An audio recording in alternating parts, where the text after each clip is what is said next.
subrayo, ningún partido político o coalición rebasó los topes de gastos de pre-campaña, ni se detectaron aportaciones o donativos realizados por entes prohibidos.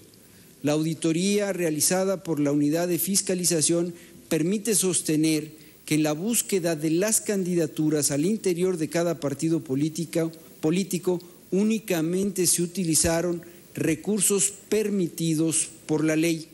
Con base en estos documentos podemos decir a la sociedad mexicana que durante las precampañas todos los partidos políticos y coaliciones invirtieron recursos legítimos y dentro de los topes establecidos.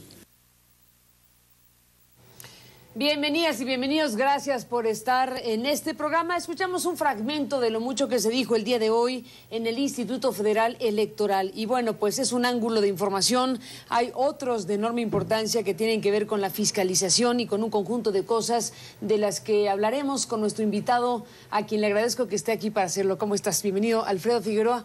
Buenas noches, Carmen. Gracias por estar aquí, al consejero electoral del IFE. Y bueno, pues hay que decir, Alfredo, que estamos en la cuenta regresiva, digámoslo así, rumbo a la calificación presidencial. Estamos, por un lado, con el trabajo del IFE respecto a la fiscalización y un conjunto de cosas. Por otro lado, con la mirada puesta en el tribunal. Y bueno, te lo pregunto de esta manera. ¿Qué hubo hoy y qué es lo relevante desde tu punto de vista en el IFE? Bueno, hoy en relación a esta materia, en relación a la materia propiamente de fiscalización, se presentó el informe que tiene que ver, desde luego, con lo que ha planteado Leonardo Valdés, que es los informes de precampaña. Como sabemos, en muchas de las ocasiones no hubo precampañas propiamente porque hubo candidaturas únicas en buena parte de los partidos políticos y por lo tanto los informes, muchos de ellos fueron presentados en ceros. Es un asunto que la ley prevé. De las cosas más fáciles para resolver. Digamos, de las cosas que en relación a lo que ocurrió fueron... y en relación a la expectativa que hay de las resoluciones. Razonablemente sencillas. El otro tema, me parece que uno de enorme importancia pública y relevancia, es el que el IFE presenta un informe de aquello que le es posible informar en relación a las quejas, a 7 asuntos que agrupan a cerca de 30 y tantas quejas vinculadas a lo que tiene que ver con la calificación de la elección presidencial, Carmen. Entonces, hoy la unidad nos ha puesto de manifiesto el conjunto de diligencias, de líneas de investigación, y nos ha revelado algunos aspectos que eran desconocidos, digamos, en el espacio público, pero también para la propia mesa del Consejo General, sobre el número de personas morales implicadas, personas físicas, las vistas que ha hecho a las distintas autoridades, y también nos ha dado muestra de la cantidad, digamos, de actividades que ha tenido en relación a las diversas investigaciones de los casos Soriana, Monex, Honestidad Valiente, etcétera, en sus distintas versiones. Nos ha informado también algo que es muy relevante, considero yo, que es el hecho de que el Tribunal Electoral ha tenido, con la entrega que se hizo el viernes de la semana pasada, ya 3 entregas de un conjunto de investigaciones, de este conjunto de investigaciones y de toda la información de que disponemos en el Instituto Federal Electoral sin reserva. Es decir, el tribunal, quien tiene la obligación de calificar la elección y además de resolver el juicio de inconformidad que se ha promovido en torno a la elección presidencial, tiene en su poder en este momento toda la información por parte del Instituto para la tarea que constitucionalmente le corresponde. Que, como dices, no conocen los consejeros ni la opinión pública, sino es el órgano conocido como Unidad de Fiscalización la que tiene esa materia y los hallazgos que han podido tener, y el propio tribunal. De lo que entonces sí se supo, y hoy expuso la Unidad de Fiscalización, ¿qué nos puedes decir? Porque dices el número de diligencias, un conjunto de datos. ¿Qué es lo más relevante? Porque aquí, al final de cuentas, sirve en algo, pero ciertamente no es suficiente para la necesidad de información que se requiere en el debate público del asunto, pero sirve de algo saber cuántas diligencias. Dice, son 7 asuntos que están, digamos, clasificando más de 30 quejas. De lo que hoy se expuso, ¿qué nos dirías? Bueno, sabemos hoy, digamos, en alguno de los casos que y saber el número de diligencias nos puede hacer imaginar algo? Nos va indicando que la unidad de fiscalización ha venido realizando su trabajo, digamos que frente a este planteamiento del IFE no está trabajando, no está haciendo todas las investigaciones que están en su posibilidad de hacer. Lo que se advierte es que eso pues no se acredita porque hay un conjunto de miles de diligencias en los expedientes de los que estamos hablando, más de 2.000, que son los casos particulares de... ¿En qué casos hay más diligencias, para hablar de números? En el caso que hemos llamado de Monex 2, es decir, del que tiene que ver con la acumulación de 2 denuncias, una presentada previo al proceso electoral, una presentada con posterioridad a este, se advierten, hablando de los casos de Monex, el mayor número de diligencias y también nos revela... ¿El caso de las empresas Inicio y EFRA? El caso, ese está vinculado, tiene alguna vinculación con ese segundo caso. Monex, según se advierte, o al menos yo interpreto de la lectura del propio expediente, es decir, se ha ido buscando conexión entre los casos que se han agrupado o hemos agrupado, tú particularmente en el espacio público, como el caso Monex 1, como el caso Monex 2, y toda esta información, digamos, está presente hoy en el seno del tribunal. Creo que se suscitó una discusión muy interesante hoy en la mesa del Consejo, porque, entre otras cosas, planteábamos una suerte de paradojas asociadas a lo siguiente. Es claro que a partir de la reforma del 2007, el tribunal, digamos, no se le dejó una facultad que tenía previamente, que tiene que ver con esta idea de la nulidad abstracta. Sin embargo, las resoluciones que el propio tribunal ha venido desarrollando permiten ciertamente, digamos, establecer si ha habido violaciones generales a los principios de constitucionales de competencia política. Uno de esos principios, quizá el más importante de la reforma de 2007, es el principio de equidad, y tiene un conjunto de elementos para ser evaluado. ¿Cuáles son esos elementos de manera clara? Bueno, uno de ellos es el que tiene que ver con los recursos públicos y privados que obtienen los partidos políticos.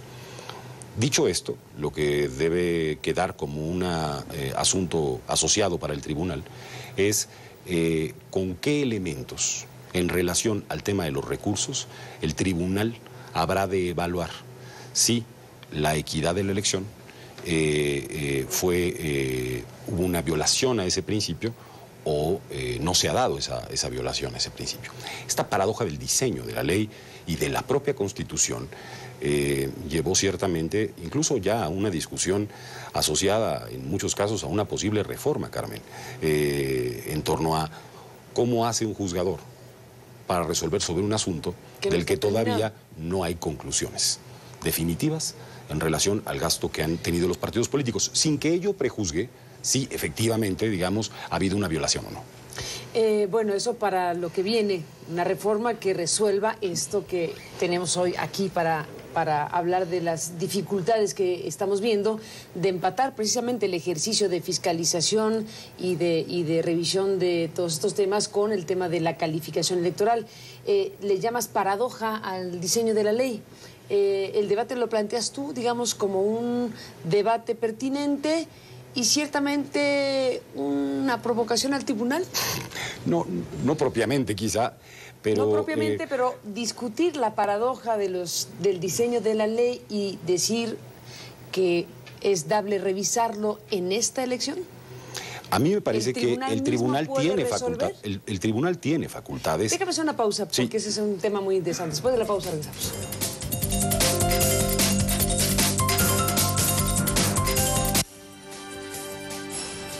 Aristegui es presentado por Telcel es la red.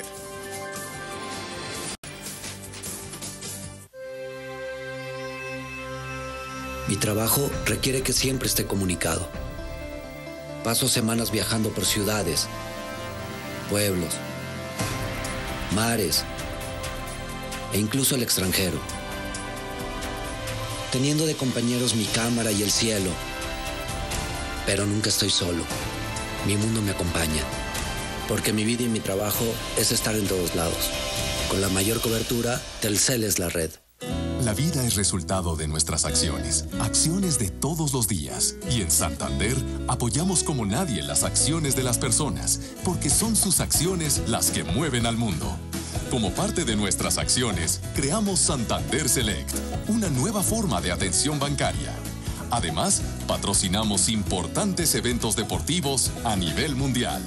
Grandes acciones. Construimos el Centro de Atención Telefónica Santander, donde atendemos 7 millones de llamadas al mes. Buenas acciones. Invertimos en el futuro de México, apoyando a los universitarios. Acciones innovadoras. Lanzamos la primera tarjeta de intereses bajos. Acciones extraordinarias. Somos los primeros en alcanzar la tasa más baja del mercado. Si tienes una idea que quieres poner en acción, ven a Santander. Acciones que rinden frutos. Descubre el mundo como solo CNN es capaz de mostrarte. Panorama Mundial, una hora que te hace sentir el pulso del planeta. CNN, vive la noticia. Para estar al día con la tecnología, conéctate con la innovación, conéctate con Clix. CNN, vive la noticia. Toda la expectativa que se ha creado en torno a la visita del Papa. CNN, vive la noticia. Esta es una invitación a los jóvenes que están convencidos que son sus ideas hechas realidad las que van a cambiar el país. En Lenovo les decimos, sigan haciendo, porque el mundo es de los que hacen al día siguiente lo que soñaron la noche anterior. Creemos en México, creemos en ti. Lenovo, for those who do. Desde el primer día me conquistó, porque es tierno, cariñoso y protector. Me encanta lo que me cuida y me consiente. Hace girar mis sensaciones y saca lo mejor de mí. Sin duda, es mi complemento. En queso cottage, Lincott, calidad premium.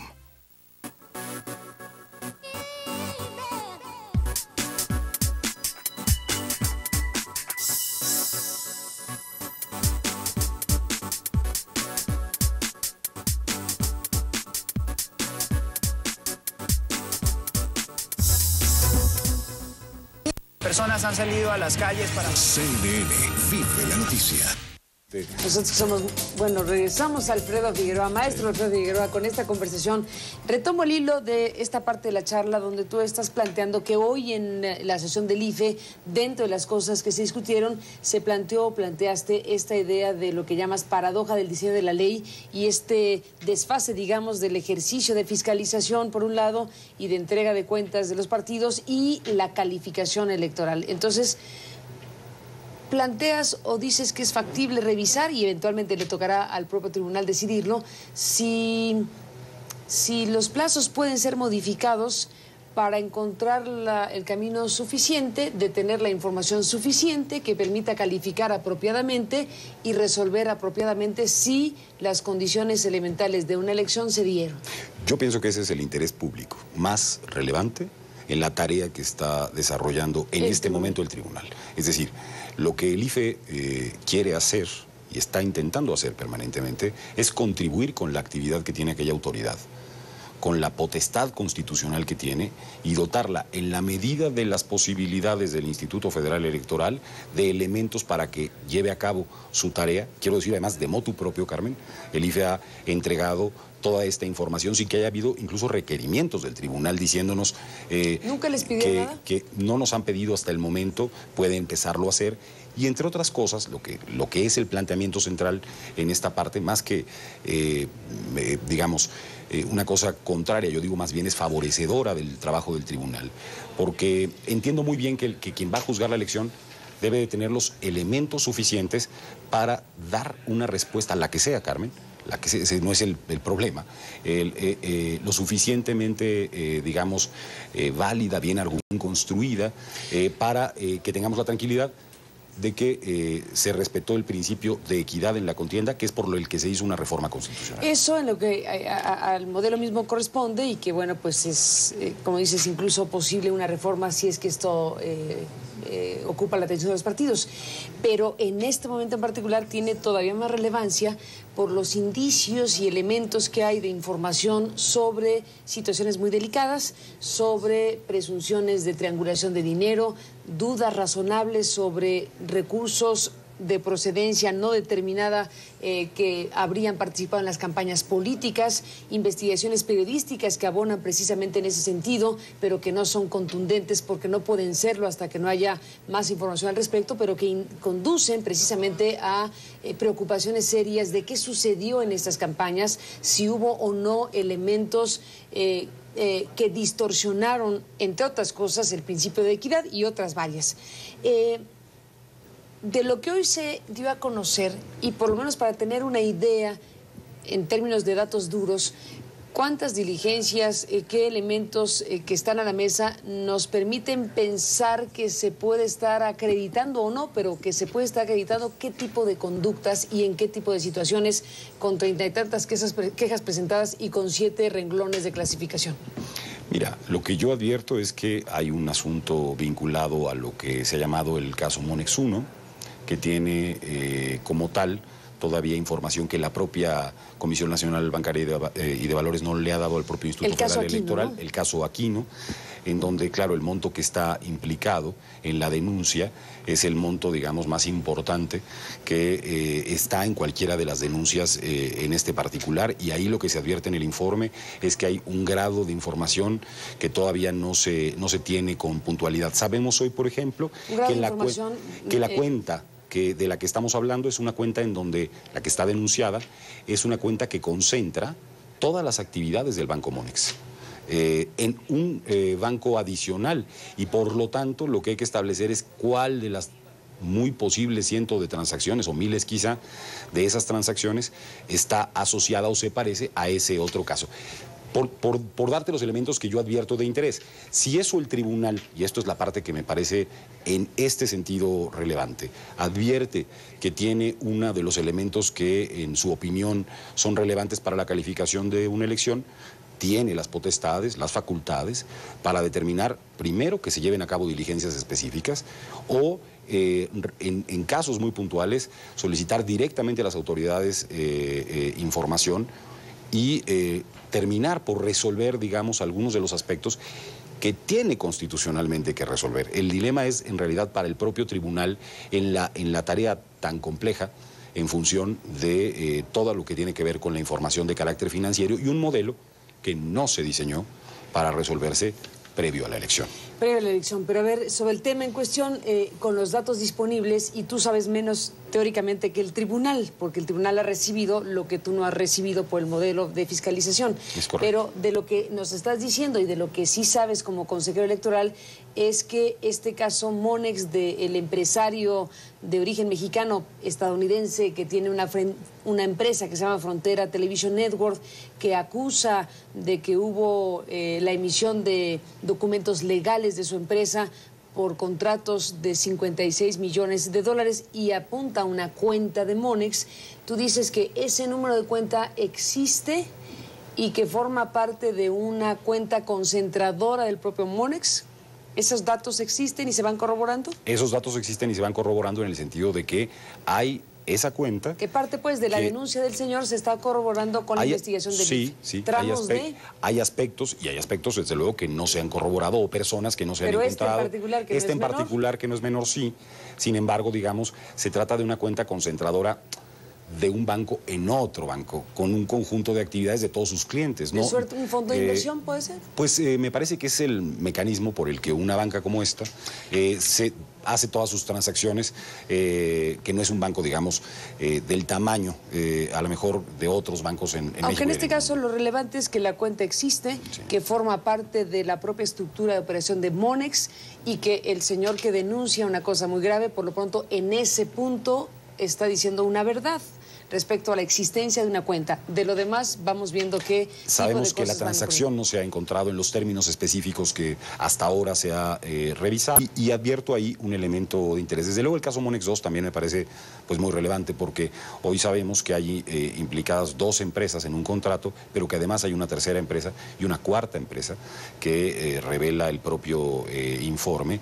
Advertimos que hay transacciones que van a militantes no de un partido, sino de 3 partidos políticos, que es lo que presenta el informe. ¿Se especifica cuáles? No se especifica qué partidos políticos. Desde luego hay uno que tiene cerca de 3.000 tarjetas distribuidas. Hay casos en donde se tienen un conjunto de tarjetas en una persona distribuida. Una persona distribuye muchas tarjetas, sabemos eso.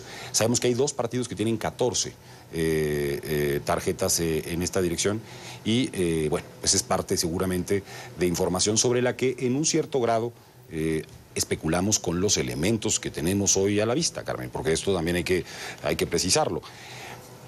Pero insisto, es el Tribunal Electoral al que tenemos que apoyar en este momento en una tarea de la relevancia que tiene la calificación de la elección presidencial. Desde tu mirada de las cosas, con lo que tú conoces, con lo que se ha dado a conocer periodísticamente hablando, con lo que hoy se presentó, ¿encuentras desde tu óptica pertinente o hasta necesario que se haga algo para modificar los plazos de la fiscalización y de la calificación electoral?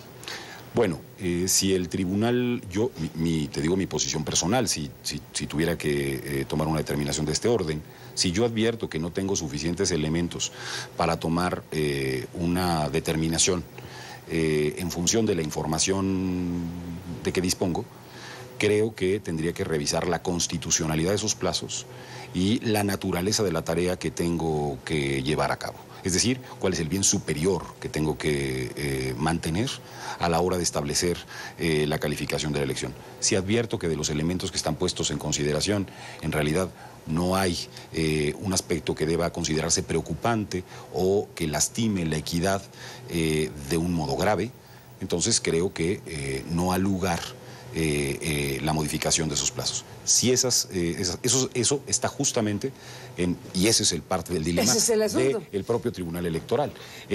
Yo digo una cosa más, es esa autoridad la que puede determinar la modificación de un plazo que la ley ha establecido. Son ellos porque esa facultad tienen en relación a su propio mandato. Te vuelvo a preguntar, ¿encuentras con lo que hay ahorita pertinente que ocurriera, conveniente que ocurriera? Lo desconozco, pero sí creo, o sea, no te puedo decir eso porque desconozco el fondo de los asuntos, ¿no? Digo que si en este caso hay fondo en los asuntos, me parecería desde luego pertinente y un bien superior, Carmen, en relación a lo que se está cuidando. Porque yo valoro como muy importante el que el trabajo que va a hacer el tribunal frente al juicio que se le ha establecido tenga como respuesta esa, a la hora de establecerse pública, con el sentido que sea algo que permita y satisfaga, digamos, en términos de dar la tranquilidad de que no ha habido una violación grave a un principio que es base de la competencia política y democrática en el país. Déjame, Alfredo Figueroa, hacer una pausa y regresamos. Por cierto, que comento que tenemos en nuestras manos un comunicado de Monex. Nos ha enviado un texto Monex. Hicimos un programa aquí con Humberto Padgett y con Gustavo Castillo, colegas periodistas, y bueno, le comentaremos lo que Monex nos dice sobre lo dicho aquí. ¿Qué te dicen que...? Sofi. Hola. La neta, yo te convengo. Y pues yo tengo toda la onda. Y tú eres una suertuda. He estado pensando que no es como decirlo. Sofi, ¿quieres ser mi novia? En este regreso a clases tienes que ser más rápido. Sí. Contrata un paquete Telmex desde 389 pesos y disfruta de la conexión más rápida en Infinitum, ahorrando con llamadas locales y de larga distancia en paquete. Hay un paquete Telmex para ti. Telmex está contigo. Estas elecciones son sobre libertad, esperanza, oportunidad y confianza. Llegan las convenciones partidarias donde escuchamos, aprendemos y evaluamos el voto latino. Las convenciones republicana y demócrata, a partir del lunes en CNN. Momentos que nos unen. El Papa Juan Pablo II descansa en paz. Que no podemos olvidar. Estamos en pleno centro de Puerto Príncipe. Un avión estrelló sobre estas torres. Y que vale la pena recordar. Un día inolvidable, historia del pueblo iraní. Momentos que viviste con CNN. Elian está regresando a su casa. Durante 15 años hemos sido parte de tu vida. Tal vez la imagen que simboliza el final de la crisis. Compartiendo contigo lo que hay detrás de cada historia. Este es el frente de batalla. Mientras más nos acerquemos a la costa, mayores serán los daños. Buscando respuestas donde quiera que estén. Muchísimas gracias por continuar en nuestra sintonía. CNN. 15 años viviendo la noticia. La medicina siempre está avanzando. Las experiencias que vivo las comparto en CNN. Sanjay Gupta, el sábado en CNN. Bueno, regresamos en esta conversación. Alfredo Figueroa, decíamos que envió Monex, y permíteme leerlo ya que estamos hablando del Monex Gate, nos envió un mensaje diciendo que con la información difundida en el programa aquí con Humberto Padgett y con Gustavo Castillo, bueno, pues dice Monex que reitera que nunca ha sido acusado de lavado de dinero. Después de la pausa leemos el comunicado completo.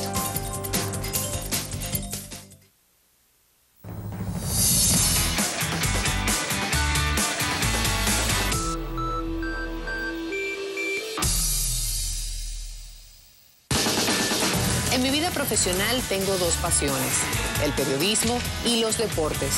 Soy afortunada porque no tengo que elegir y porque trabajo con un equipo extraordinario aquí en CNN. Sigue la acción deportiva con Elizabeth Pérez. CNN, vive la noticia. Si deseas caminar por ciudades cosmopolitas, explorar paraderos exóticos o simplemente viajar por el mundo desde la comodidad de tu casa, tu aventura comienza en Destinos. Haz de tu visita una experiencia inolvidable con los consejos de nuestra experimentada Claudia Palacios. Destinos, los sábados en CNN.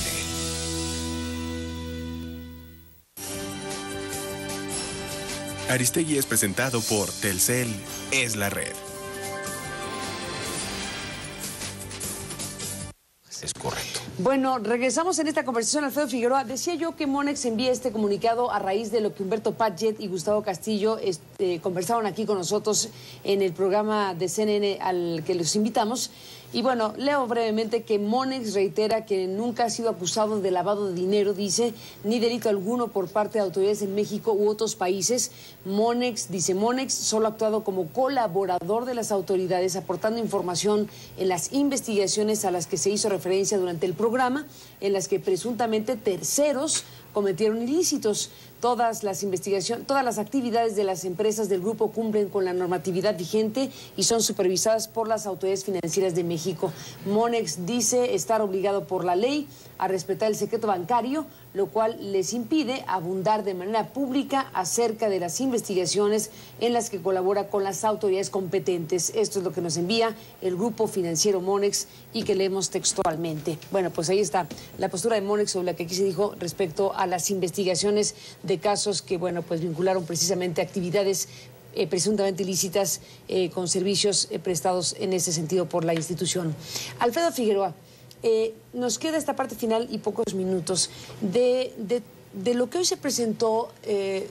¿Qué destacarías como el dato más relevante desde tu punto de vista? ¿Que pueda arrojar luz sobre algo en particular o solo fue el recuento de datos y número de diligencias? Es esencialmente el recuento de datos, de número de diligencias, la aparición de un conjunto de bancos. ¿Te llama la atención el número de diligencias? Me llama la atención el número de diligencias, me llama la atención el número de autoridades involucradas con vistas de la autoridad. Es decir, la vista es la presunción de que se podría estar cometiendo una conducta ilegal que no está relacionada con la vida electoral, pero que puede estar relacionada con otros aspectos de la vida financiera, de delitos, etcétera.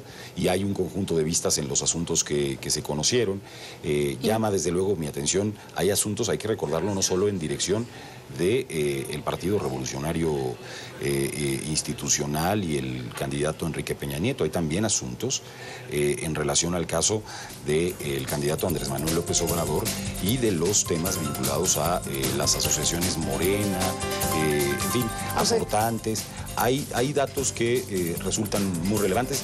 Digo yo, por ejemplo, en el caso Monex 2, me parece muy interesante saber que hay 4 bancos implicados en el fondeo. Me lo debes, de señor Patrick.